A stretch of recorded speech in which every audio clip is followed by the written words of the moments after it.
My name is Squid, and taking a look at the Western Conference, you see something that is very surprising. No, not the fact that the Lakers have only won 2 games. I mean, I was expecting that. No, it's Golden State being 16-0. NBA record. Best record in the league. So that's something that's surprising. Even though the Warriors have technically had the 3rd easiest schedule, they beat the Clippers twice, which is not easy. They also beat teams like Memphis by 50 at one time. They've just proven themselves that they are the best team in the league. I know what you're thinking, though. This is the regular season. They're not going to be able to keep this up.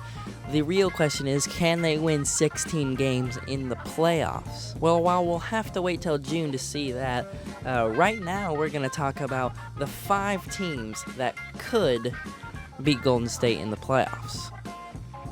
So at number 5, we've got the Chicago Bulls. The last team to beat Golden State in a regular season game at home was the Chicago Bulls, and that was a long time ago last year. But even in their loss this year against the Warriors at home, I saw something in them that was actually very, very interesting. I was actually watching the game where they beat them last year.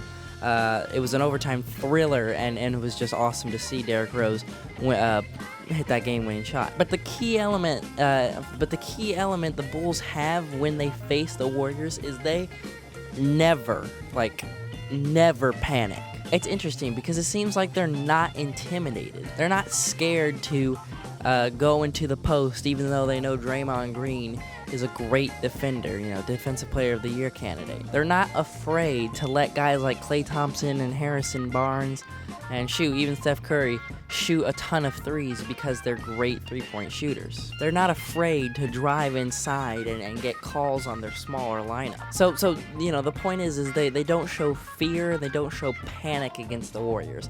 Last year, the Warriors were up by 10 in the 4th quarter, I think with 5 minutes to go, and they ended up tying the game, going to overtime, and finishing it. This year's circumstance was a little bit different. They almost beat the Warriors without Derrick Rose. Now, we don't know how Derrick Rose would have played for sure, but we know it would have been a big help. Even last year, when he had 11 turnovers, he still was one of the biggest reasons why they won that game. Taking a quick look at the Bulls' stats, you see that they average 100 points per game, shoot 42% from the field, 37% from 3, and they average 22 free throw attempts a game. Listen, I know the Warriors have a better record and a better, just all-around stats, but I wouldn't be surprised if I would be surprised if we saw Chicago in the finals, but what I wouldn't be surprised if the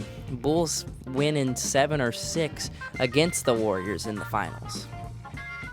All right, on to number 4, we've got the Oklahoma City Thunder. The Oklahoma City Thunder can beat just about anyone in the NBA, but the only problem, the only mystery we have with the Thunder is their health. Look, if the Thunder are healthy, they can beat just about anybody. And if you saw a Western Conference 1st round or 2nd round or whatever, if you saw a matchup between Golden State and OKC, I would not be surprised if they ended up taking it.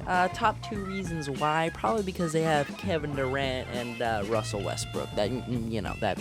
Probably that. Looking at their stats, they average 109 points per game, shoot 47% from the field, 36% from 3, and average 24 free throw attempts per game. Listen, they're a great rebounding team. They average 13.5 offensive rebounds a game. They're big, they're fast, they're athletic, and they've got Kevin Durant and Russell Westbrook, who are top 5, who are top 10 players in the NBA. Both of them. Not to mention they have a guy who should have won Defensive Player of the Year 3 times by now in Serge Ibaka. Listen, they're one of the deepest teams in the NBA. They go three deep on 3 positions, and it's just unheard of, in today's game to have really, really deep benches with superstars. So, look out, Golden State, because I wouldn't be surprised if you saw a sweep from the Thunder against Golden State in the playoffs. Honestly, I wouldn't. On to number 3, we have the LA Clippers. Now, I know what you're thinking. The Los Angeles Clippers are just awful right now. They're only the 8th seed in the West. They lost to Golden State twice. But just hear me out. In their most recent game against the Warriors, they were up by 24 points. And it was interesting because in the first game, I saw great glimpses of defense when it comes to guarding Steph Curry and making guys like Andre Iguodala, Draymond Green, all right three-point shooters, shoot three-pointers. If there's one thing LA knows how to do, it is guard Steph Curry and Klay Thompson, make other guys shoot threes. It's just weird because they don't always stick with that, and that's really why they lost, the big lead they had in the second game. There were some other reasons why, obviously, but I do think defensively the Clippers can lock down probably any team in the NBA. Taking a look at their stats, they average 104 points per game, shoot 46% from the floor, 31% from three, and they average 29 free throw attempts a game. When you look at guys like Blake Griffin, who's averaging 24 points per game, guys like Chris Paul, who's averaging 8.5 assists, DeAndre Jordan, averaging 13 rebounds a game, they have probably one of the best starting lineups in the NBA and have had it for a while. The problem with the Clippers, though, is their bench and their small forwards.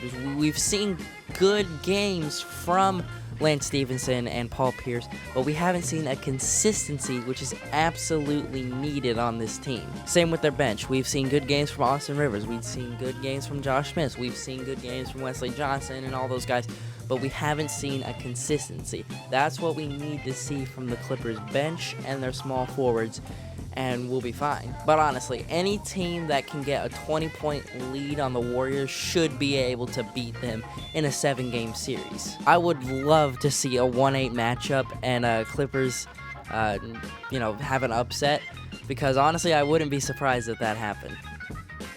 At number 2, we have the San Antonio Spurs. Now listen, normally this would be a list on what teams can beat the Spurs, but the Spurs can beat the Golden State Warriors, and I believe they will beat the Golden State Warriors in all of their regular season matchups. The San Antonio Spurs, unlike the Clippers, have a consistency that is just absolutely phenomenal, and they've had it for 16 years, and being serious. You take a look at their stats, and they average 100 points per game, shoot 47% from the field, 37% from the three-point line, and 17 free throw attempts a game. In the past, we've talked about San Antonio being, great ball movement, great team play, and, all that stuff. And while they still, the majority of the time on offense do that, they definitely have a guy in LaMarcus Aldridge now who they can just go to and get buckets. Same thing with Kawhi Leonard, who has turned into an absolute superstar. Yes, superstar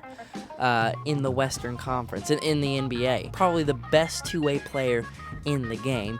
And then you have Tim Duncan, who can, like I said in my all-time second team, can get his way on the block in the post just about any time. You surround guys who can make plays with good shooters, and that's just, all it takes is a swing and a shot and 3 points, however you want to look at it. The San Antonio Spurs will be a top 3 team in the West and could very, very well have a matchup with the Golden State Warriors, whether it's in the Western Conference Finals, semis, doesn't matter. They could totally beat them. All right, and finally at number 1, we have the team that Golden State beat last year in the finals, the Cleveland Cavaliers. I think we all know the majority of the world thinks that LeBron James is the best player in the world, and you add that with a guy like Kevin Love, who is top 5 at his position, a guy like Kyrie Irving, even though he's not healthy right now, who's top 7 at his position. You surround him with good shooters, goodness, they are the best team in the East. and probably top 3 in the NBA. Take a look at their stats. They average 105 points per game, shoot 47% from the field, 36.4% from 3, and average 24 free throw attempts. So like it's the playmaking of LeBron James, Kyrie Irving, Kevin Love that can put that. And then you guys who can bail you out with like with 3-pointers like J.R. Smith and James Jones. So it's like, if we see a finals rematch, do not count the Cavs out for the second straight year, because this is a group that has chemistry, understands each other, how to play with each other, and has the best player in the world. So I would be surprised if the Warriors won, honestly. Well, that's all for this list, guys. Tell me what you guys think about it. Agree, disagree, and give me your top 5 teams that could be Golden State in a playoff series. That was the key here. I know the season is very, very young, and these teams will probably change in the future, but yeah, that's all for now, guys. Thank you so much for watching this video. I'll see you in the next one. Bye-bye.